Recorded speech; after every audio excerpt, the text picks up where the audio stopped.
Assalamualaikum warahmatullahi wabarakatuh. Selamat pagi, siang, dan sore semuanya. Karena kita ada di podcast, bisa aja dengerinnya pagi, siang, dan sore. Baik, saya Permana Adi Saputra, Sekretaris Umum Kompartemen Akuntan Pajak Ikatan Akuntan Indonesia. Hari ini kita mau berbincang-bincang sedikit. Dan hari ini kita sudah kedatangan tamu istimewa. Waduh, segimana istimewa aja ini udah pakai telur nih, spesial pokoknya deh. Jadi hari ini kita kedatangan Pak Profesor John Hutagaul. Beliau saat ini menjabat sebagai Ketua Umum dari Kompartemen Akuntan Perpajakan Ikatan Akuntan Indonesia. Dan beliau juga sebagai Kakanwil Direktur Jenderal Pajak di Jatim 1. Wah, ini suatu kehormatan nih Pak John, Bapak bisa hadir bersama kita, mau bicara-bicara sedikit tentang perpajakan Pak John. Terima kasih Pak John sudah hadir di podcast pertama kita. Assalamualaikum Pak Permana. Waalaikumsalam warahmatullahi wabarakatuh. Terima kasih Pak John. Jadi hari ini topiknya sangat menarik. Saya rasa Bapak dan Ibu sekalian, para pendengar podcast kita akan tertarik dengan topik ini. Ini kita singgung sedikit topik yang sekarang lagi hangat yang namanya program pengungkapan sukarela. Waduh, dari namanya aja udah menarik nih, ada sukarela-sukarelanya gitu ya. Nah, ini kita ingin tahu lebih banyak dari Pak John Hutagaul, dari Prof. John, apa sih itu yang namanya program pengungkapan sukarela, atau kita singkat aja PPS deh, gitu ya. Baik, kita mulai aja. Mungkin Pak John bisa mulai cerita sedikit Pak. Sebenarnya apa sih itu PPS itu ya Pak, supaya ini para audiens kita, pendengar podcast kita ini bisa mengerti. Silakan Pak Prof. John. Ya, terima kasih Pak Permana. Bapak Ibu hadirin yang saya hormati, PPS atau juga sering disebut Voluntary Disclosure Program merupakan pemberian kesempatan kepada wajib pajak untuk melaporkan, mengungkapkan kewajiban perpajakan yang belum dipenuhi dengan cara sukarela melalui pembayaran PPh berdasarkan pengungkapan harta. Jadi itu kurang lebih definisi dari program pengungkapan sukarela. Nah, perlu saya sampaikan di sini bahwa latar belakang kenapa pemerintah bersama DPR menerbitkan atau melaksanakan program pengungkapan sukarela ini atau PPS ini, antara lain adalah untuk memberikan kesempatan ya kepada para pembayar pajak atau wajib pajak yang baik badan maupun OP yang pernah mengikuti program tax amnesty di tahun 2016 dan 2017 yang belum sepenuhnya mengungkapkan hartanya ketika mengikuti program tersebut. Karena bila harta yang belum diungkapkan tersebut pada program tax amnesty yang lalu, maka akan dikenakan sanksi ya sebesar 200% selain pokok pajak sesuai dengan ketentuan yang berlaku, 30% untuk wajib pajak orang pribadi, 25% untuk wajib pajak badan, dan wajib pajak tertentu sebesar 12,5%. Jadi sanksinya itu 200%. Ya. Yang kedua adalah memberikan kesempatan kepada wajib pajak orang pribadi yang dalam pelaporan SPT tahunannya tahun 2020 belum mengungkapkan dan melaporkan harta yang dia peroleh di tahun 2016 hingga tahun 2020. Ya. Apabila mereka ditemukan oleh Direktur Jenderal Pajak, maka tentu akan dikenakan sanksi sesuai dengan ketentuan umum, sanksi administrasi di bidang perpajakan selain membayar pokok pajak. Nah, oleh karena itu, PPS ini memberikan kesempatan bagi mereka untuk menghindari pengenaan pajak maupun sanksi terhadap pelaporan SPT yang belum dilaporkan secara lengkap, benar, dan jelas. Yang ketiga, tentu Bapak dan Ibu ketahui bahwa Direktur Jenderal Pajak ya selama ini telah memiliki jaringan pertukaran informasi ya dengan banyak negara karena telah melakukan penandatangan perjanjian internasional baik dalam bentuk bilateral tax agreement maupun dalam bentuk multilateral tax agreement. Dan tentu ini akan meningkatkan kapasitas Direktorat Jenderal Pajak di dalam mengungkapkan harta-harta yang belum dilaporkan atau diungkapkan dalam laporan SPT tahunan para wajib pajak.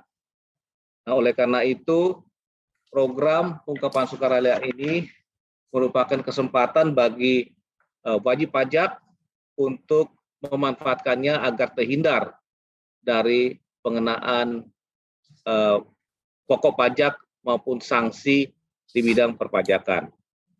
Bapak Ibu hadirin yang saya hormati, program pengungkapan sukarela terdiri dari dua kebijakan. Kebijakan 1 dan kebijakan 2. Kebijakan 1 ini diperuntukkan bagi mereka yang pernah mengikuti program tax amnesty di tahun 2016 dan 2017. Jadi bagi mereka wajib pajak badan pernah mengikuti program tax amnesty tetapi tidak sepenuhnya mengungkapkan ataupun melaporkan harta yang dia miliki ketika mengikuti program tax amnesty, maka diberikan kesempatan untuk mengungkapkan sisa hartanya tersebut yang belum dilaporkan dalam program tax amnesty agar diikutsertakan dalam program pengungkapan sukarela sehingga terhindar dari pengenaan pokok pajak maupun sanksi 200% tersebut. Kemudian kebijakan 2 diperuntukkan kepada wajib pajak orang pribadi yang di dalam laporan SPT tahunannya 2020 belum melaporkan harta-harta yang diperolehnya di tahun 2016, 17, 18, 19, dan tahun 2020, maka disarankan untuk mengikuti program PPS kebijakan 2 agar terhindar dari pengenaan pokok pajak maupun sanksi administrasi di bidang perpajakan sesuai dengan ketentuan umum. Jadi tarif PPS kebijakan 1 itu dimulai dari tarif terendah 6%, 8%, dan 11%. Nah, 11% diperuntukkan untuk harta yang dideklarasi di luar negeri. Sedangkan tarif 8% diperuntukkan untuk harta luar negeri yang direpatriasi ke Indonesia dan harta dalam negeri. Sedangkan tarif 6% diperuntukkan untuk harta luar negeri yang direpatriasi yang diinvestasikan dalam sektor-sektor usaha tertentu, misalnya surat berharga negara, sektor hilirisasi, dan sektor renewable energy. Ini adalah tarif yang dikenakan untuk PPS kebijakan 1. Sedangkan tarif PPS kebijakan 2 dimulai yang tarif rendah 12%, 14%, dan 18%.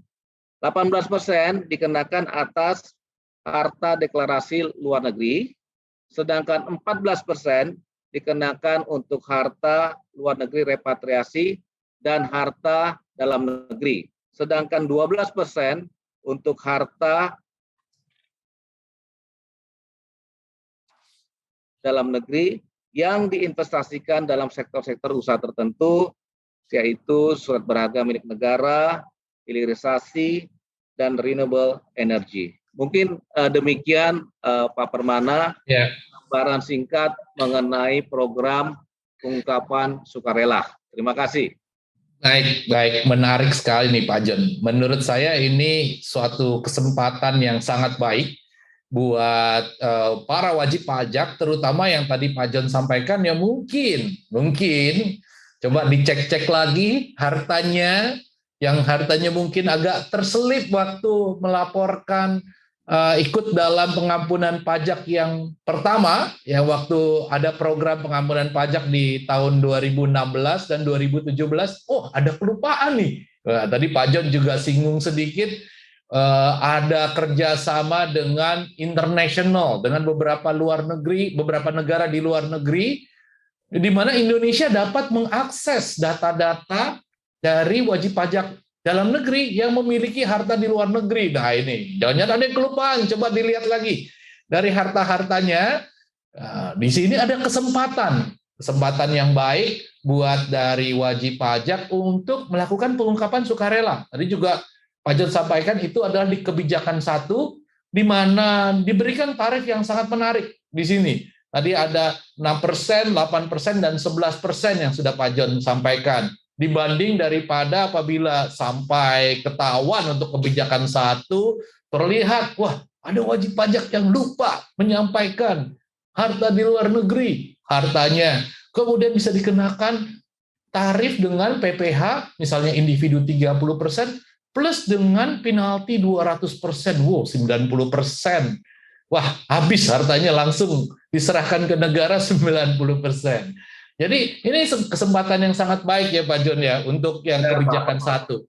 Apalagi ya, dan bisa dilanjutkan ke kebijakan 2 tadi Pak John juga sampaikan. Nah, menurut saya ini sangat menarik.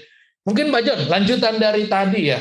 Ini jadi tadi Pak John juga sampaikan kan bahwa kebijakan 1 itu bisa dinikmati oleh OP orang pribadi maupun badan. Sedangkan kebijakan 2 yang berlaku untuk tahun 2016 sampai 2020 itu untuk orang pribadi, hanya orang pribadi. Nah, program ini mulai kapan nih Pak John berlakunya? Mulai bisa diikuti oleh wajib pajak nih kapan nih Pak John? Ya, terima kasih Pak Permana. Program ini memang periodisasinya sangat terbatas, tidak lama seperti tax amnesty 9 bulan. Jadi program ini hanya berlangsung 6 bulan, sudah diawali Januari awal tahun 2022 dan akan berakhir di Juni tahun 2022. Waduh, Juni 2022. Wah, ya. Ini udah cepet nih, sebentar lagi loh. Hati-hati, jadi nggak terasa. Kita kan biasa, ini biasa nih Pak John, nih orang-orang kita nih biasanya paling ujung-ujung. Nanti bulan Juni, tanggal 30 berbondong-bondong, kadang minta perpanjangan sama Direktorat Jenderal Pajak. Jadi jangan nunggu sampai akhir ya. Masukkan dari sekarang. Jadi mungkin mulai di pengecekan, ada nggak nih harta yang kelupaan? Kalau ada yang kelupaan, mulai bisa melihat-lihat, dipelajari kembali, langsung mengikuti dari program pengungkapan sukarela ini. Oke, mungkin yang terakhir nih Pak John, pertanyaan terakhir untuk sesi kita kali ini apakah kalau kita udah ikut program ini Pak John, kita masih mungkin diperiksa pajak nggak nih Pak John? Terutama untuk yang kebijakan 2, kalau kebijakan 1 kan jelas itu mengikuti pola di pengampunan pajak awal. Tapi kalau di kebijakan 2 Pak John, apakah kita juga terhindar dari pemeriksaan pajak Pak John? Ini pertanyaan terakhir. Silakan Pak John. Ya, terima kasih Pak Permana. Jadi saya perlu menjelaskan apa manfaat kita mengikuti program PPS ini. Nah, ya, siap. Ya, nah saya bicara dari yang gampang dulu kita lihat ya. Pertama itu tarif PPS itu kalau kita bandingkan tadi 6, katakan kebijakan 1 ya, 6, kemudian 8, 11%.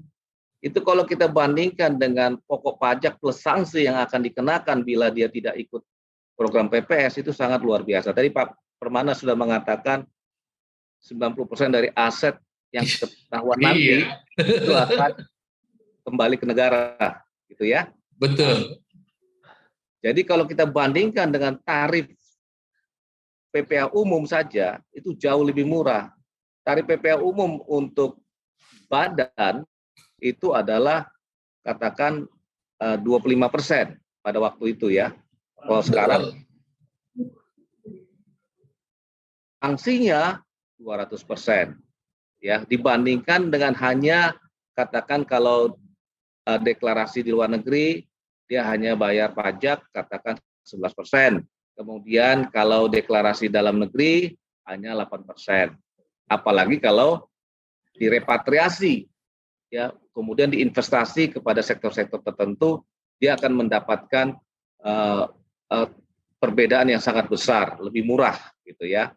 Kemudian yang berikutnya, tentunya data informasi yang dia sampaikan dalam program ungkapan sukarela ini akan mendapat perlindungan.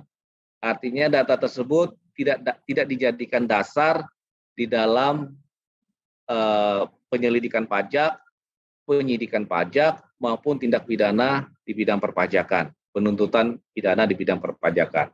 Ya, itu adalah perlindungan yang diberikan. Kemudian tadi menyangkut pertanyaan Pak Permana, maka tidak akan diterbitkan ketetapan pajak pada tahun-tahun pajak yang diikutsertakan dalam PPS sepanjang ya, harta-harta itu semuanya sudah diungkapkan dalam program PPS. Jadi tidak ada lagi yang disisakan ya, karena ini jebakan Batman. Tidak ada jebakan Batman.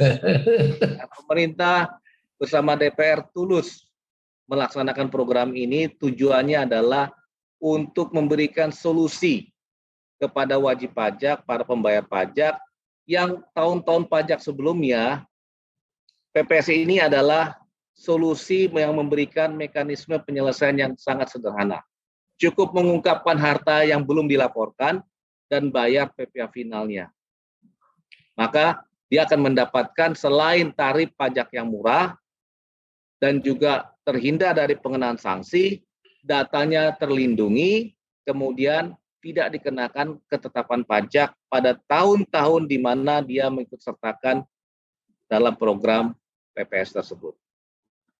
Mantap, waduh, kayaknya nih cukup jelas untuk penjelasan bahwa apa sih itu PPS, manfaatnya, tarifnya, kapan harus diikuti. Saya rasa ini cukup jelas Pak John untuk sekilas tentang PPS. Terima kasih di dalam diskusi kita hari ini Pak John. Tapi kelihatannya mengenai PPS ini masih menarik nih Pak John. Masih ada pertanyaan-pertanyaan lanjutan. Mungkin kita akan masuk lagi di sesi kedua nanti nih. Seminggu kemudian nanti kita akan ada podcast lagi, seminggu lagi kita akan berbicara mengenai apa sih nih kalau udah kita ikut PPS terus kemudian kita harus apa nih gitu. Jadi untuk sekarang kita cukupkan dulu. Terima kasih Pak Prof. John Hutagalung untuk berbicara kita hari ini. Baik, sampai ketemu lagi Bapak Ibu sekalian di dalam podcast kita mengenai perpajakan yang berikutnya. Wassalamualaikum warahmatullahi wabarakatuh.